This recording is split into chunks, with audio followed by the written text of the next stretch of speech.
एक बूढ़ी माँ की दर्द भरी कहानी।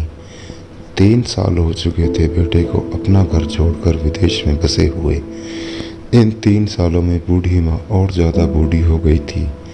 75 वर्ष की उम्र में सुलोचना देवी की याददाश्त काफ़ी कमज़ोर होती जा रही थी।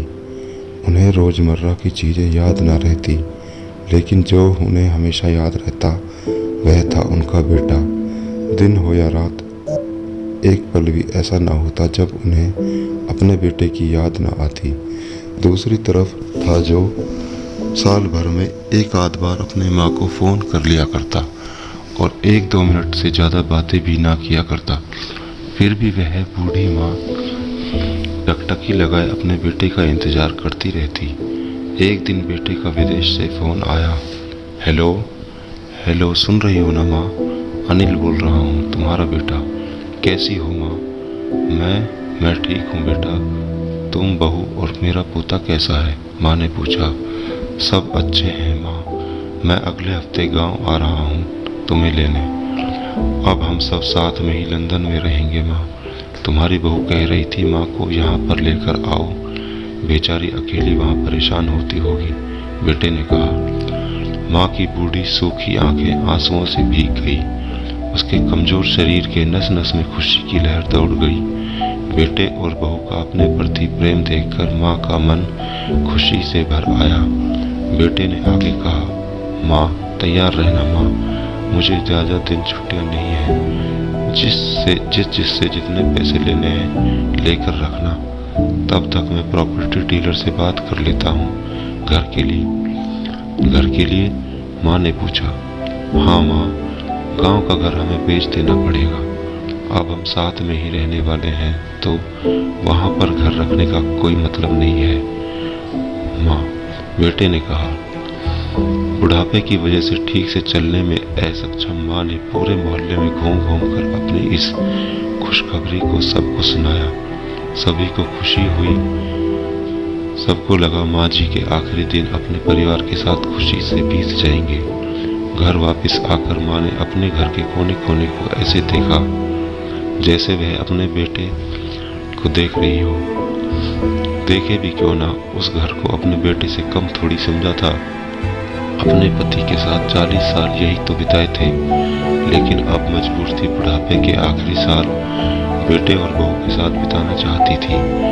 दिल पर पत्थर रखकर घर बेचने के लिए माँ तैयार हो गई। आनन फानन में बेटे ने घर को आधे दामों पर बेच दिया।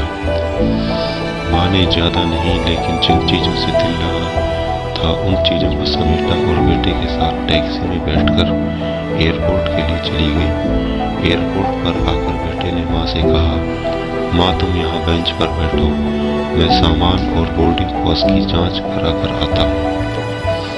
वहाँ वक्त लगता है और खड़ा रहना पड़ता है, तुम्हें तकलीफ होगी।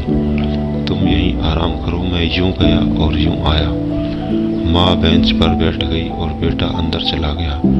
काफी समय हो गया, बेटा वापस नहीं लौटा।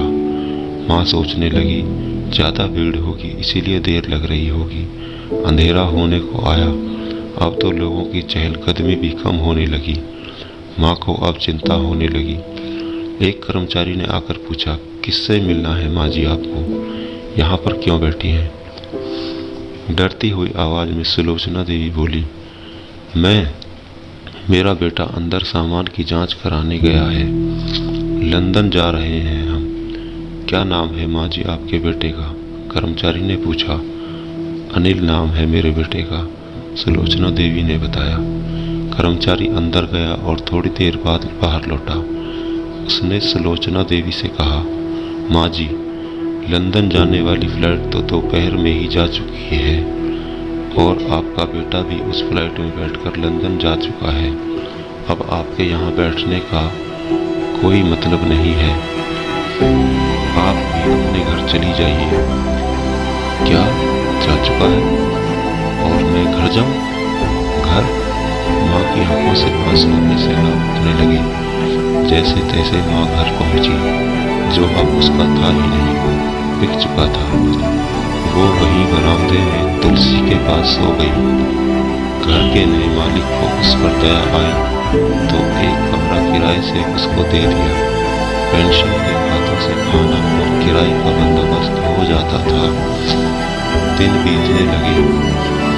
कुछ दिनों बाद घर के नए मालिक ने सुलोचना देवी से कहा, माँ जी, आप अपने रिश्तेदारों के यहाँ जाकर क्यों नहीं रहती हैं?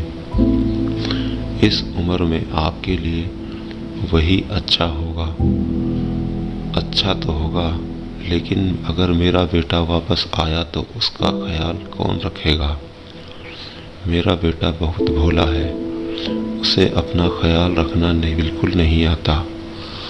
मैं कहीं नहीं जाऊंगी, क्या पता कब उसे मेरी ज़रूरत पड़ जाए, माँ ने कहा।